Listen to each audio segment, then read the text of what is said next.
Fala minhas amigas, fala meus amigos, tudo jóia? Eu sou Saulo Novaes, um curioso, e sejam todas bem-vindas, sejam todos bem-vindos ao meu, ao seu, ao nosso Papo no Auge, um programa focado na troca de ideias, sem censuras, sem preconceitos, gerando para você conteúdo muito inteligente, por essas bandas sonoras, sempre um especialista por episódio, tanto na Rádio Paulo Freire, AM 820, uma rádio da Universidade Federal de Pernambuco, como também na rádio da Universidade Federal de São Carlos. Estamos nos agregadores de podcast no YouTube. Muita informação, muito conhecimento sendo gerado de modo a amplificar a voz da ciência, a voz docente, a voz da educação. Eis o nosso propósito. Vamos pro auge.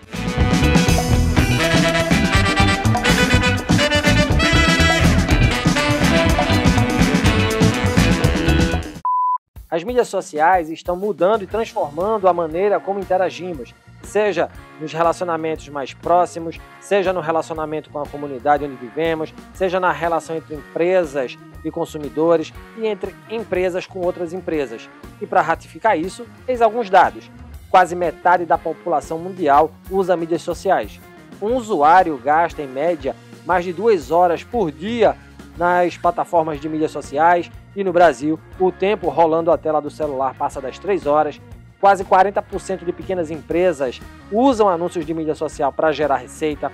Quase 9 de 10 marcas usam mais de um canal de mídia social. O engajamento de publicidade no Instagram é 10 vezes maior do que o Facebook. O YouTube é o segundo maior motor de busca atrás do Google. 100 milhões de pedidos de emprego são postados no LinkedIn todos os meses. O impacto é evidente pelo fato de que mais da metade do mundo está usando as mídias sociais. Pensando nisso, como está a sua presença nestes espaços sociais digitais? Para trocar uma ideia com a gente sobre mídias sociais, marketing e comunicação, um convidado de muito peso. Convidamos para este Papo no Auge Rafael Kiso. O professor Rafael é graduado em Publicidade e Propaganda pela Universidade do Vale do Paraíba, é formado também em Gestão de Inovação pela ISPM, possui MBA em Marketing pela HSM e foi eleito em 2017 o melhor profissional de planejamento digital pela Abradi, Associação Brasileira dos Agentes Digitais. É fundador e CMO da MLabs, plataforma de gestão de mídias sociais, em 21 anos de carreira no mercado digital. Rafael Kiso foi responsável por soluções que potencializam negócios através do universo digital para médias e grandes empresas nacionais e internacionais. E para mim, é uma grande honra ter o grande Rafael Kiso em nosso programa. E vou confessar, sou fã, professor Rafael, do seu trabalho, da forma como você distribui conteúdo, conhecimento, dados em suas mídias sociais. Acompanho e compartilho tudo. E vou confessar também, modelo a sua forma de se comunicar com a audiência, com a sua audiência. E como primeira pergunta, professor, por que estudar marketing e comunicação? E mais uma vez, muito bem-vindo ao Papo no Auge. Que legal, eu que fico honrado aí pelo convite, obrigado aí pela admiração e pela consideração. Tem que contar uma história para conseguir explicar, né, como é que eu fui parar nessa história de comunicação, né, e marketing principalmente. Cara, eu não comecei com humanas, eu comecei com exatas, né? Eu comecei minha carreira como programador e analista de sistemas e tinha muito mais afinidade, né, para exatas. Minha primeira faculdade que eu não concluí foi Engenharia de Telecomunicações. E eu não concluí porque no meio do caminho recebi uma proposta para trabalhar no Banco Itaú e aí eu larguei tudo, falei, claro, vamos trabalhar lá como programador. E lá, cara, comecei minha carreira de fato assim nessa área, né, de projetos web, desenvolvimento de projetos web, já entrei já para incorporar o time do Itaú Bankline, né? E dali, 2 anos depois, né, eu comecei a receber várias propostas para trabalhar em outros lugares. E aí, em vez de fato mudar de emprego, eu criei minha própria empresa para trabalhar para todos, né? E eu comecei a alocar recurso dentro do Banco Itaú, dentro de outros lugares e tal. Fiz vários portais da Globo na época. E vamos dizer, uma das empresas que havia me contratado na época, por volta de 2003 para 2004, era uma grande agência de publicidade chamada McCann Erickson, né? Essa agência que é mundial, né? E naquela época eles atendiam ali a Chevrolet aqui no Brasil e tudo mais. E foi a primeira vez que eu pisei numa agência de publicidade, numa reunião. E eu fui de terno e gravata. Imagina, naquela época eu trabalhava em bancos, né? Terno e gravata e a galera de bermuda e chinelo. Eu me senti assim super deslocado, Eu falei, tem alguma coisa errada, porque se eles estão me contratando, eles ganham muito mais do que eu, né? E eu achando que a tecnologia era o ápice, né? Eu falei, não, eu preciso entender o que está acontecendo aqui. E aí no final do dia a gente trabalhou, a gente fez vários projetos juntos, né? E eu entendi que na prática o que eles vendiam era uma experiência para o consumidor, para o usuário, né? Pensando muito na história da comunicação, né? E principalmente na interação com o público, né? Porque a gente tinha desenvolvido, inclusive naquela época, uma plataforma de rede social para a Chevrolet. Era um negócio assim bem surreal para que todo mundo pudesse desenvolver um guia de viagens de forma colaborativa, né? Isso lá em 2004, né? Facebook nasce ali também, né? O YouTube nasce ali, então a gente falava muito de Web 2.0. E eu entendi que a tecnologia era o meio, que a tecnologia não era o fim. E que eu precisava entender cada vez mais do comportamento do usuário, do consumidor. E eu comecei assim, né? Estudando um pouco mais essa área. E fui parar, obviamente, em publicidade e propaganda. Me formei em publicidade e propaganda.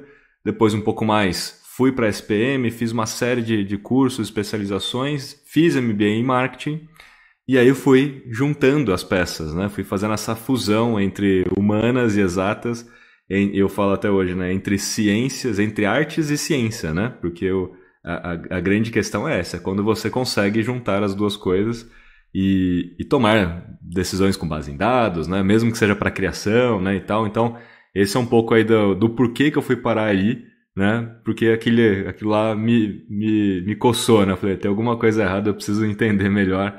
E aí quando eu entendi, eu vi que realmente é bom você ter os dois lados e ter as duas dimensões, né? Que legal, professor, uma grande história e obrigado por compartilhá-la aqui com a gente, né? Eu acho que muita gente não sabia da sua história por trás do grande Rafael Kiso que se mostra, né? Tanto na MLabs como nas mídias sociais. Ô, professor Rafael, em função do maior uso da tecnologia em diversos setores, especialmente no que diz respeito à comunicação, às formas de divulgação, promoção, aquisição e avaliação de produtos e serviços, a gente vem percebendo mudanças significativas, né? As transformações ocorridas na chamada era digital alteraram a forma de fazer negócios e trouxeram o consumidor, que antes ocupava o último estágio do processo de marketing e vendas, para o centro da atividade dos negócios. Pensando nisso, professor Rafael, como a gente define o real poder das mídias sociais nesse processo todo? Vou dar um dado aqui que já contextualiza, né, a resposta. Hoje, 77% da população conectada brasileira usa a internet para buscar informações sobre uma marca, um produto ou um serviço antes de entrar em contato com ela, antes de visitar a loja física, antes de comprar daquela empresa, né?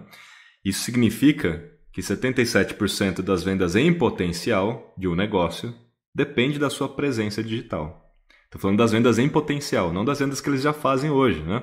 Porque na prática você pode até ter uma clientela hoje, porém o mundo está em constante transformação e se você não acompanha, obviamente você vai deixar de vender lá na frente porque as pessoas estão totalmente online hoje, né? E comprando online. Então, o fato é esse. Hoje, 77% dessa população busca as informações antes de tomar uma decisão.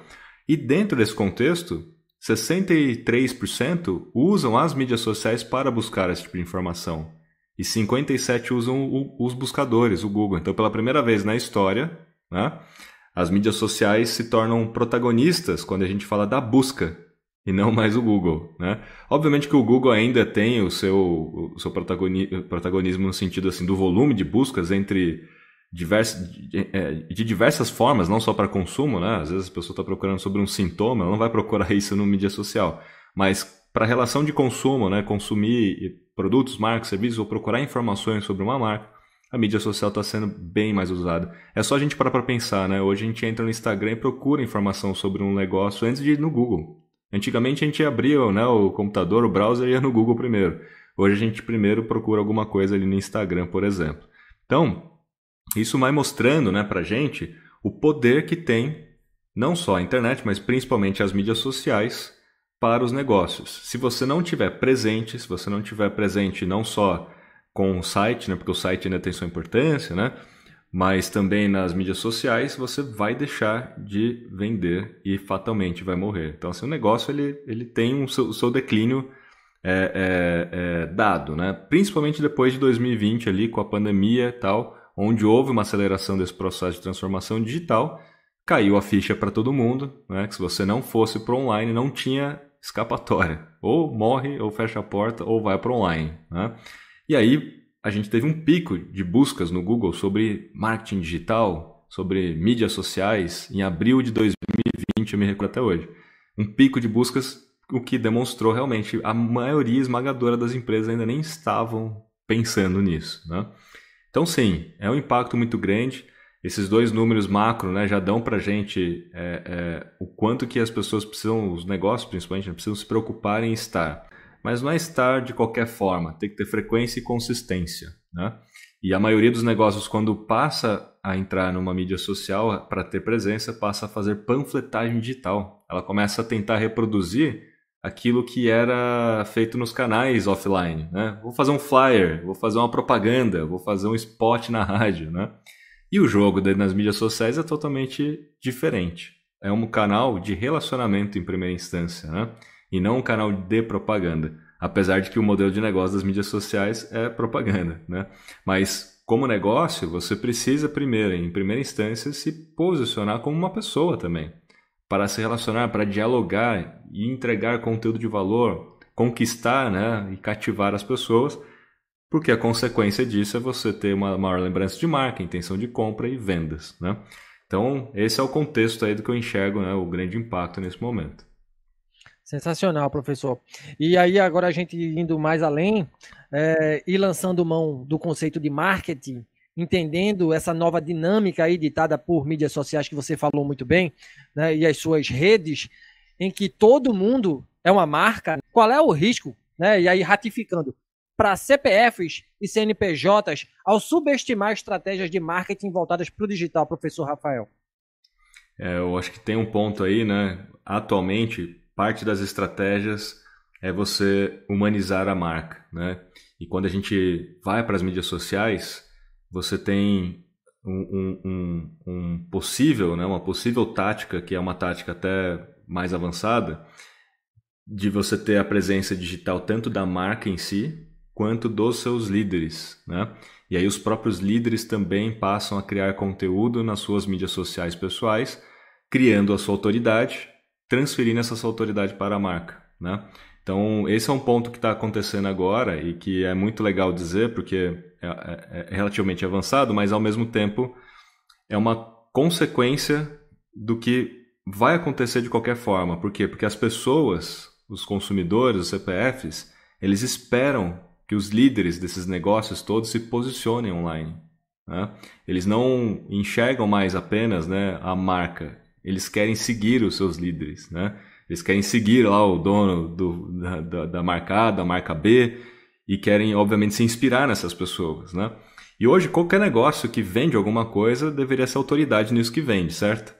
Mas quem é de fato autoridade? Geralmente são os líderes, os fundadores ou as pessoas mais técnicas ali. Então, as pessoas elas entram nas mídias sociais em primeira instância para se relacionar com outras pessoas, não para ver propaganda. Então, se você, enquanto líder, cria conteúdo e, portanto, gera autoridade, né, em torno de si e transfere essa sua autoridade para uma marca, é o melhor caminho para você jogar esse jogo, que é o comportamento que já acontece. As pessoas elas querem pular a propaganda, né? Elas não querem ficar olhando propaganda. E aí tem um entendimento importante, né, nesse contexto, que é as plataformas de mídias sociais, elas ganham dinheiro como? Elas ganham dinheiro entregando anúncios, como qualquer outro canal de mídia, né?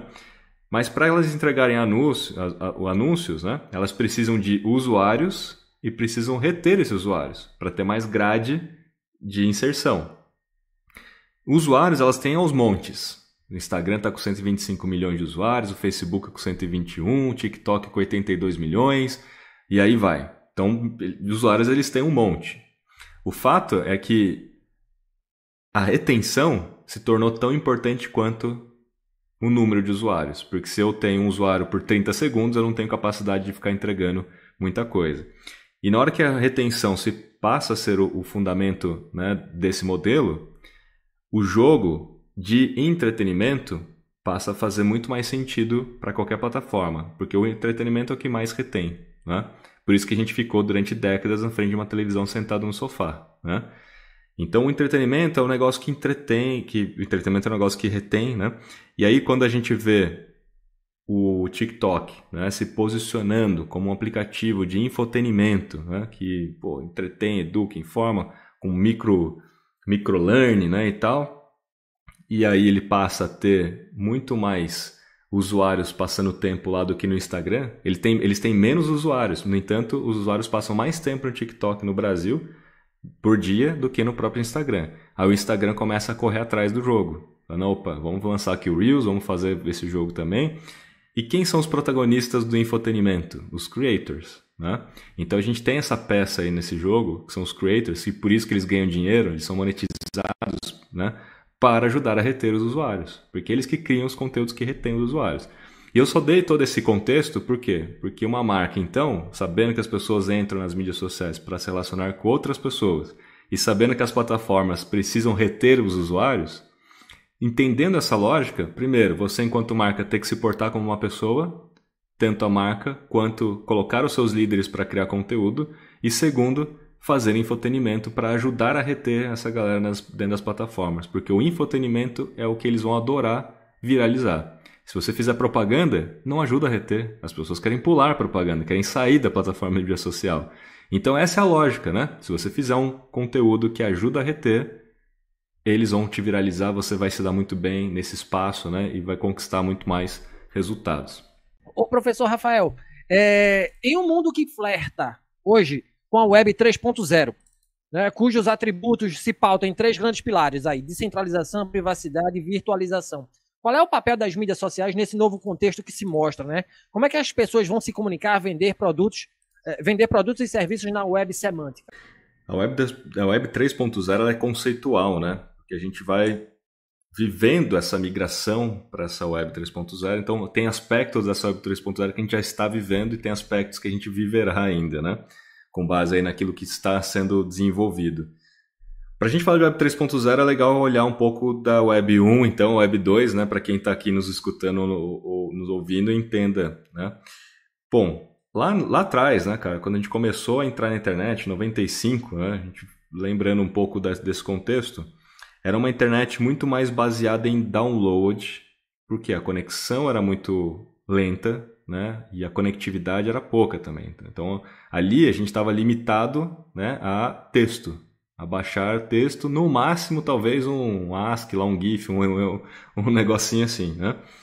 E ali a gente, nessa primeira web, né, foi o quê? Foi uma conectividade, uma conexão entre computadores, né? Centralizado dentro, né, do seu, cada computador, obviamente, né, e fazendo download, centralizado numa rede de computadores, né? A 2.0, a gente passa a sair de uma internet baseada em download para uma internet baseada em download e upload. Mas tudo isso em função da evolução tecnológica e da velocidade de conexão. Quando a gente tem mais velocidade de upload, disponibilidade de banda, tanto para smartphones quanto para computadores, a gente passa, enquanto consumidor, enquanto cidadão, ter a capacidade de fazer upload dentro na rua através de um celular. E por isso a gente é muito mais estimulado a fazer uma foto, um filme e subir imediatamente no aplicativo como o TikTok. Isso não teria como acontecer, né, antes, porque não tinha tecnologia para isso, apesar da vontade das pessoas em ter vez e ter voz, né, e expressar as suas opiniões, né? Acho que isso nunca mudou. É que a gente não tinha meios para fazer isso, né? E, portanto, a gente ficava ali limitado a meia dúzia de canais de televisão e algumas conexões limitadas. Então, a gente sai de uma internet de download para uma internet baseada em download e upload. A gente sai de uma web baseada numa rede de computadores para uma web baseada numa rede de pessoas. Porque aí as pessoas passaram a se conectar umas com as outras através dos seus conteúdos, né? Através das mídias sociais, que é o conteúdo criado pelas pessoas, né? Nas plataformas. Então as pessoas passam a se conectar, né? Não é mais só sobre computadores e tal, mas ainda centralizado dentro das plataformas, como Instagram, Facebook, TikTok. Cada uma tem o seu silo, tem o seu Big Data proprietário. É uma empresa privada, eles são donos da informação e dos dados. Você, enquanto usuário, você não tem a posse dos dados. Você produz o dado, mas o dado não é seu. Inclusive, eles, de forma centralizada, monetizam em cima do seu dado e você não ganha nada, né? Então, essa é uma das características, né, da tal da Web 2.0. A gente trabalha de graça. Essa é a verdade. A gente trabalha de graça, eles usam a própria comunidade para criar, né, o ouro deles lá. A gente vai para a Web 3.0, que é uma web, em tese, descentralizada, que passa a ser, na prática, uma web não mais de conexão entre computadores, nem só de pessoas, mas de coisas, de tudo, né? Tudo passa a estar conectado nessa ideia da Web 3.0 e tudo que está conectado vai estar produzindo dados e de alguma forma, né, transmitindo dados um para o outro. Para quê? Para que nessa interoperabilidade, nessa integração de dados, a gente possa ter cidades mais inteligentes, a gente possa ter plataformas distintas, permitindo com que eu carregue o meu dado de um lado para o outro. Por exemplo, se eu compro uma roupinha no universo 3D A, puxa, eu não posso ir com essa mesma roupa que eu já comprei no universo 3D B? Hoje em dia, né? Você compra uma roupa aqui no Brasil, você não pode com essa roupa viajar, pegar um avião, ir para o aeroporto e ir para outro país com a mesma roupa? Pode. Então, no universo virtual, né, e dentro dessa Web 3.0, a ideia é essa. Você passa a ser dono do seu dado a nível de escolher, inclusive, se você quer ou não vender o seu dado. E aí as plataformas passam a ter que te dar um pedaço, vamos dizer assim, da monetização que eles estão gerando em cima de você, se você permitir, inclusive, né, que eles usem o seu dado para tal. Então, nessa ideia da Web 3.0, a gente tem a blockchain, que é o principal, vamos dizer, conceito que mostra um pouco dessa validade, né, da descentralização. Blockchain, que é esse grande cartório, né, fazendo uma analogia, né, um grande cartório, onde não há um dono, diferente dos cartórios hoje, né, não há um dono, e você tem uma série de protocolos e tal que possam, de alguma maneira, validar as transações e o registro que está ali, porque, de alguma forma, você tem vários pares, né, de forma distribuída e descentralizada. Então, por mais que alguém hackeie um computador tentando modificar um registro, né, falando, não, você não tem R$1, você tem R$1 milhão. Bom, você hackeou um computador, mas todos os outros precisam validar, todos os outros têm uma cópia fiel daquele registro. Obviamente que tem blockchains mais inteligentes, mais velozes e tem outras menos, né? Mas o blockchain ele é um conceito que pegou. As criptomoedas, né? Na verdade, elas rodam em cima das blockchains. Então, a blockchain do Ethereum tem o Ether, né? Do Bitcoin, etc. E tem os smart contracts que rodam em cima das blockchains, que são os contratos inteligentes que têm a sua política embutida no contrato. Então, eu posso emprestar dinheiro para alguém e dentro desse smart contract já vai ter ali qual é a regra do jogo. Quando que você tem que me devolver, qual é a taxa que você vai me devolver, né, o que acontece, etc. Né? Sem precisar passar por um intermediário, como um banco, como qualquer tipo de corretor, alguma coisa nesse sentido. E a gente também tem as NFTs dentro do blockchain, que na verdade o NFT de Non-Fungible Token é muito mais caracterizado pela ideia do token, tá?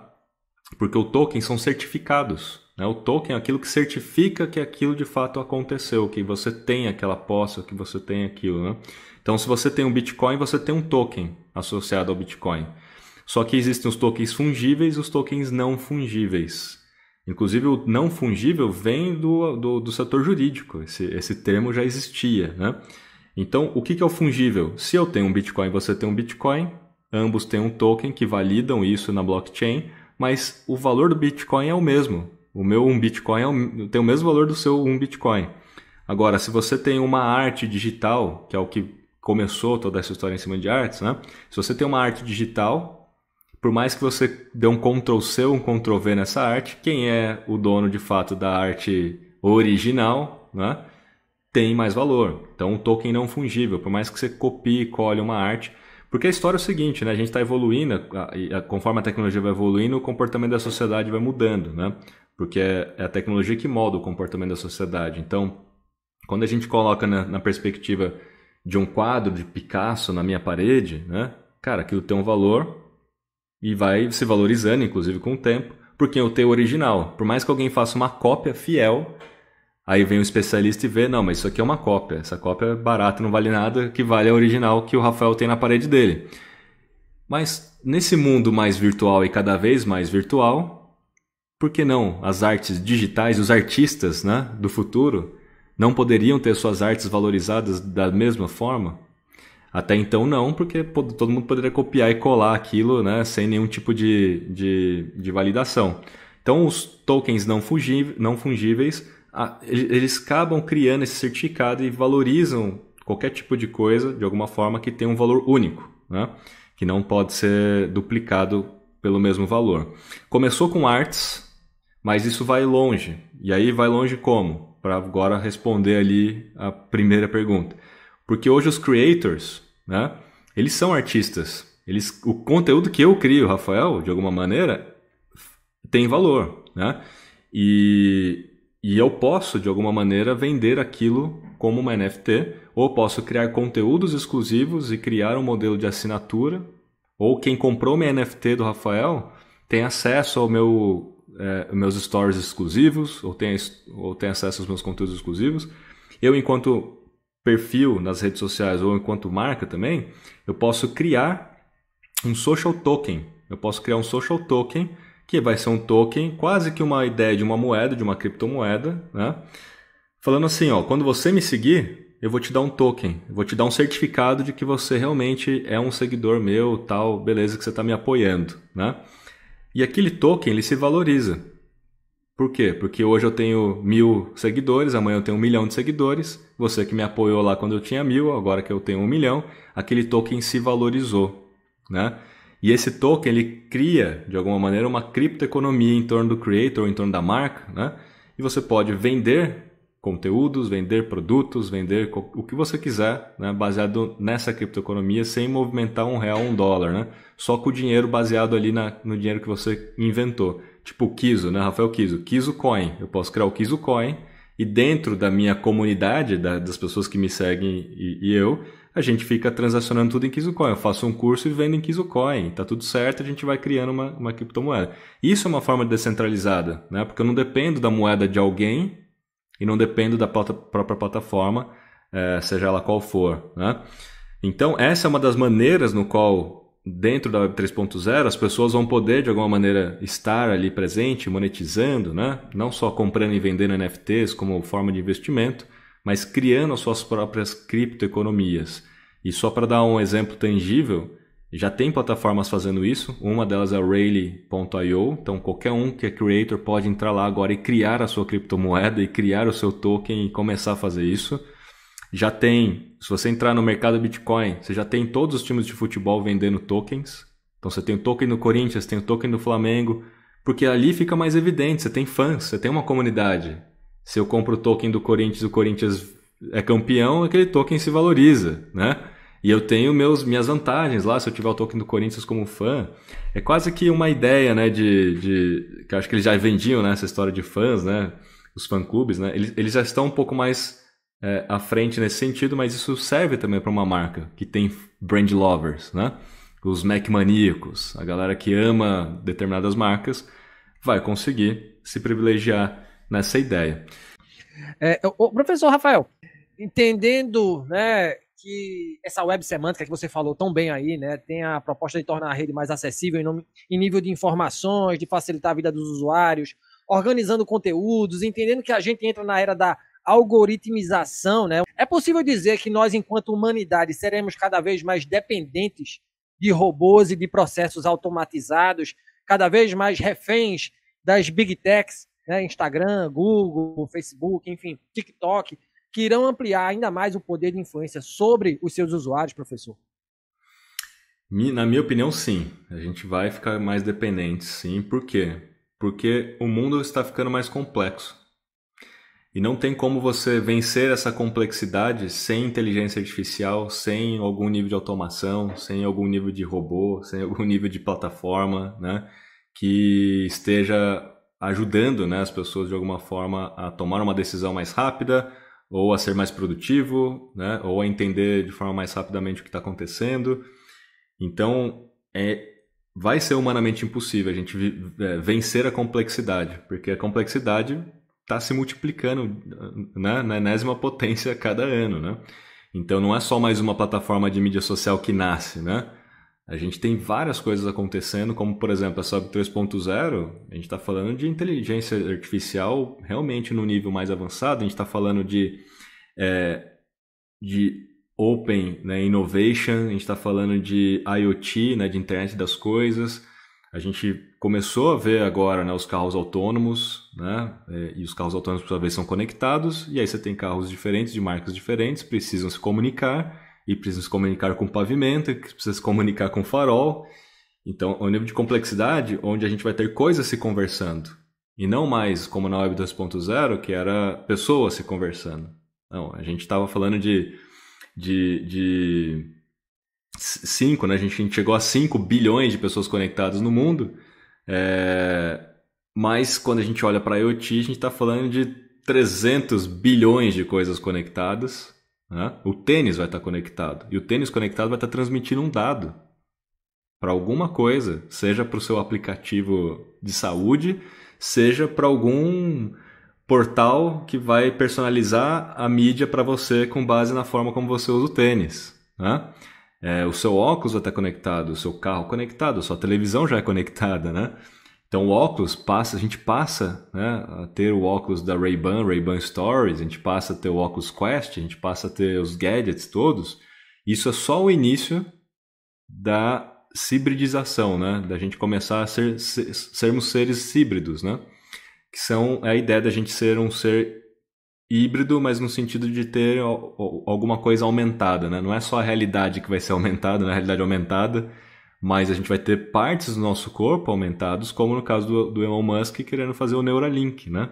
Colocar o chip no cérebro, a gente vai estar literalmente conectados, né? E esse chip, inclusive, vai ser capaz de corrigir certos problemas, né? do cérebro, etc., né? Mas estaremos conectados, assim como talvez a gente tenha alguma capacidade de enxergar mais longe e através de uma lente, né? Então a gente vai começar a viver daqui a um tempo esse nível de tecnologia. Por quê? Porque as pessoas vão poder, de alguma maneira, né, tendo partes aumentadas ou enriquecendo, tendo seus superpoderes, né? Elas vão poder trabalhar de forma mais eficiente, de forma mais produtiva, né? Imagina um policial tendo esse nível de tecnologia, ele vai trabalhar de forma muito mais eficiente, né? Podendo olhar para alguém, reconhecer o rosto de alguém, já vem em realidade aumentada a ficha criminal do sujeito e ver qual é o nome dele, né? E ver qual é o score dele financeiro, etc., né? É muito mais eficiente, né? Então a gente vai ter uma dependência assim, porque vai ser muito cômodo. A gente se acomoda, né? O ser humano ele é preguiçoso por natureza. Então tudo que vem e deixa a gente mais cômodo e deixa a gente mais inteligente, inclusive, né? Aparentemente, ou mais produtivo, a gente adere, né? Por isso que o iFood funciona, né? Por isso que o Uber funciona, porque, pô, apertei um botão, o negócio chega em casa, é isso aí, não precisa sair de casa, funciona. Então imagina só se não vai funcionar, Saulo, a gente vai ser altamente dependente. Bacana. A gente já está se aproximando do fim, professor. Eu só fazendo um parênteses, eu estava vendo um dado hoje da Nielsen Media Research, dizia que o Brasil tem mais de 500 mil influenciadores digitais, né? E essa palavra nem é tão pertinente. O post lá do YouPix diz que não são pessoas que são influenciadoras, mas a gente tem pessoas influentes no âmbito digital, né? Mudar o termo. E aí, eu fico pensando, professor, a partir da sua experiência, sim, vale também frisar que a gente tem mais influenciadores, né? São 500 mil mais influenciadores do que engenheiros civis e dentistas, tá? Profissão, né, do século. Aí meu filho até está dizendo aqui que vai trabalhar na internet, inclusive. E a partir dessa fala dele, eu pergunto a você, né? Todo mundo pode ser um creator, tá? E a partir da sua experiência como analista de marketing, quais serão os atributos que pessoas e empresas deverão lançar mão se quiserem ter relevância e destaque nessa nova rota da seda, que é a internet, né? Onde todo mundo oferta produto e serviço? Eu tenho absoluta certeza, né, que todos nós somos influenciadores por consequência. Aí o Pix foi muito certo nesse sentido, né? Você não pode se auto-intitular um influenciador digital, né, como profissão. Então, assim, mas todos nós somos influenciadores por consequência, porque de alguma maneira um consumidor colocando ali a sua o seu review, a sua análise, por exemplo, no TripAdvisor, no Book.com, no Reclame Aqui, qualquer lugar, aquilo tem um poder de influência 8,7 vezes maior do que um post de um dito influenciador digital sobre alguma marca, algum produto. Por quê? Porque é mais autêntico, porque é verdade, né? Você olha e fala, não, mas é um outro consumidor que está falando. Ele passou por aquilo, tem a experiência, então o poder de influência é muito maior. Então, assim, todos nós somos influenciadores, e eu acredito, sim, que todo mundo pode ser um creator. E na prática, né, a gente já está sendo estimulado, né, a colocar nossa carinha ali no Stories, né, ou no Reels, porque todo o conteúdo, a partir de agora, começa a ser mais baseado em vídeo, né, e isso, de alguma maneira, a princípio, lá atrás, era uma dificuldade, era uma barreira, porque a gente pensava muito na linha YouTube, a gente pensava muito na linha edição profissional, fazer uma vinheta, fazer um corte, um estúdio, iluminação. Só que quando a gente começa a ter os stories, e os stories foi o protagonista nessa situação, né? Começou a dar muito mais poder para as pessoas fazerem vídeos e simples e rápidos, assim, simples, rápido, curto, sem muita edição. E aquilo dá resultado, né? Então quebrou um paradigma, né? Porque aquilo que era um pouco mais parecido caseiro dava resultado. E o próprio Reels, o próprio Shorts, o próprio TikTok é assim, né? Hoje você liga a câmera do seu celular, fala e tal, sobe. Não precisa de muita edição, até porque o próprio aplicativo já vem com edição ali embutida, você consegue fazer minimamente alguma coisa bem interessante, né? Então, a gente já está sendo estimulado porque o tipo de conteúdo tá mudando, né? Mesmo num post num feed hoje, você ainda tem que ir para uma ferramenta, sei lá, vai para um Canva, né? Ou vai para um outro lugar e tal, ainda você tem uma certa... Tem que saber um pouquinho, né? Mas fazer vídeo não. Fazer vídeo, liga a câmera, filma e vambora. E tudo vai ser baseado em vídeo, né? Então a gente está vendo claramente o Instagram investindo cada vez mais nisso, transformando todos os vídeos em Reels, né? O TikTok, que começou como vídeo curto, agora tem TikTok de 10 minutos, né? O YouTube, que lançou o Shorts, e daqui a pouco está todo mundo mais baseado em vídeo, e isso é inevitável, né? E conforme a tecnologia vai avançando, ligando a um ponto que eu tinha colocado lá atrás, e a velocidade de conexão também, né? A gente vai tendo mais oportunidade de banda larga, 5G e etc., a gente vai tendo muito mais capacidade de criar conteúdo em vídeo, né? Porque não é pesado mais, não vai ser pesado você ter... Primeiro que não vai ser pesado porque seu celular tem mais capacidade computacional do que, né, muitos computadores. Segundo que você vai ter banda para subir, né? E para fazer um upload quase que instantâneo, né? E com a história do 5G de forma muito mais estável, inclusive, né? E então, assim, eu acho sim que as pessoas vão ser cada vez mais estimuladas a criar conteúdo o tempo todo, e isso vai virar um hábito, né? E isso já está, né, muito evidente quando a gente olha o dilema das redes sociais, né, que está no Netflix e tal. Já é um hábito nosso, né? Consumir conteúdo e produzir conteúdo. O que a gente está colocando aqui agora na questão é de creators, né? Porque o creator ele tem uma certa especialidade, né? Ele vai um pouco mais em um ponto, não é só retratar a sua vida pessoal, né? Como um blog. Então a ideia do creator é essa, né? Você ter uma especialidade e criar um conteúdo que de alguma maneira vai ajudar as pessoas ali a tomar uma decisão ou a transformar a vida delas de alguma forma, né? Então acho que todo mundo vai começar a entender, até porque todo mundo quer ser uma celebridade, né? Todo mundo quer monetizar de alguma forma, né? Ganhar dinheiro fácil, né? Então assim, quando você se torna um creator, falando daquilo que você gosta, né? Que pode ser um hobby, e ainda ganhar dinheiro com isso, fazendo uma live, fazendo conteúdo, né? Por que não? Então, as próprias plataformas estão estimulando isso por conta da monetização, né? Então, eu acredito que sim. Muito bom. Ô, professor, como última pergunta, você é coautor do best-seller, né? O Marketing na Era Digital, escrito juntamente com a professora Marta Gabriel. É autor do livro Unbound Marketing, como construir uma estratégia exponencial usando marketing em ambiente digital, além de ser fundador da MLabs, né, que é uma empresa de gestão de mídias sociais. Quais são os grandes insights trazidos pelos livros? Qual é o diferencial da MLabs no entremeio de mídias sociais, usuários e ofertantes de produtos e de serviços, professor Rafael Kiso? Tem mais um livro aí que saiu esse ano, né, que é o Marketing na Era Digital Trends, que é o futuro do marketing. Mas saiu só na versão digital, só para Kindle. Tá na Amazon lá, saiu e tal. E eu e a Marta e o Luciano Calil fomos os organizadores, também somos coautores. Cada um tem um capítulo lá, mas a gente também convidou outros especialistas do mercado para escrever, e cada capítulo fala de uma tendência, né, e fala um pouco do futuro do marketing, então foi bem legal.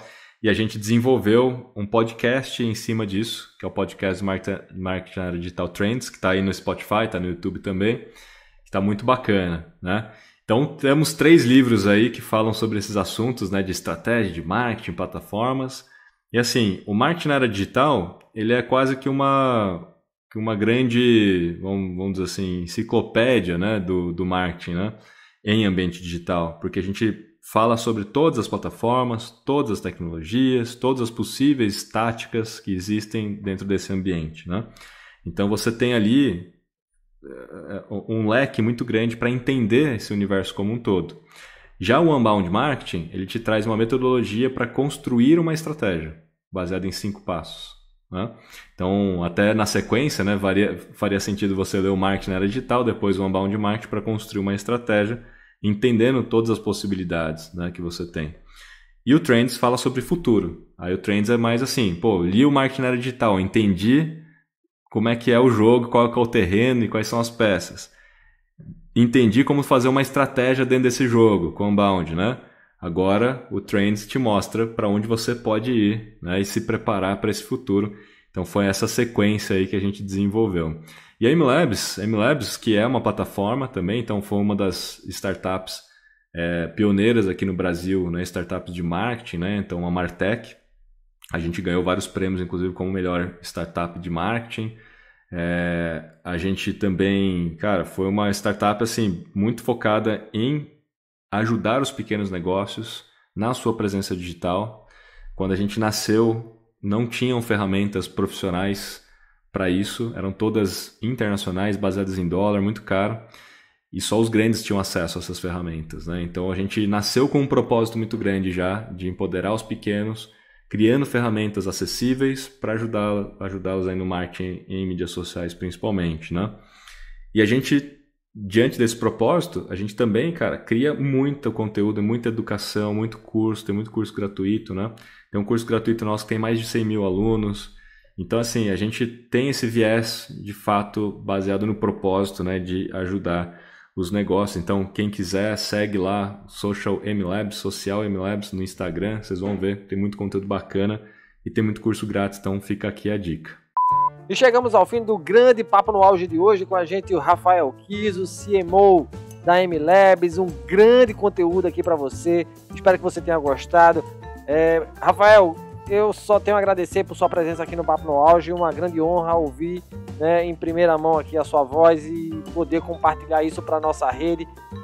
Não tem preço, né? Gratidão por estar aqui com a gente. Muito bom, adorei aqui o Papo no Auge, obrigado aí pelo convite novamente e fiquem, né, lá nas minhas redes sociais também, me procurem lá, me acompanhem, como o Saulo já sabe, faço post todos os dias ali de marketing digital baseado em dados para ajudar você a tomar uma decisão mais acertada ou convencer alguém, né, Saulo? Porque muitas vezes a pessoa usa o meu post para convencer alguém. É isso aí, @rkiso, RKISO. Valeu, professor, obrigado de verdade, viu? Valeu! Legal esse conteúdo, né? Muito bacana, a voz do professor Rafael Kiso. E lembra vocês que nos escutam, além do Papo no Auge estar na Rádio Paulo Freire, uma rádio da Universidade Federal de Pernambuco, está também na rádio da Universidade Federal de São Carlos. Estamos também nos agregadores de podcast no YouTube. Não esqueçam de avaliar o nosso programa nos agregadores de áudio. É muito importante que assim você o faça, para que a gente consiga cada vez mais escalar este conteúdo. Nos acompanhem, nos sigam, compartilhem nossos áudios, afinal o conhecimento precisa e deve ser propagado. Conteúdo sempre na íntegra nos agregadores de podcast. Um grande abraço a todos e a todas e até o próximo programa. Valeu!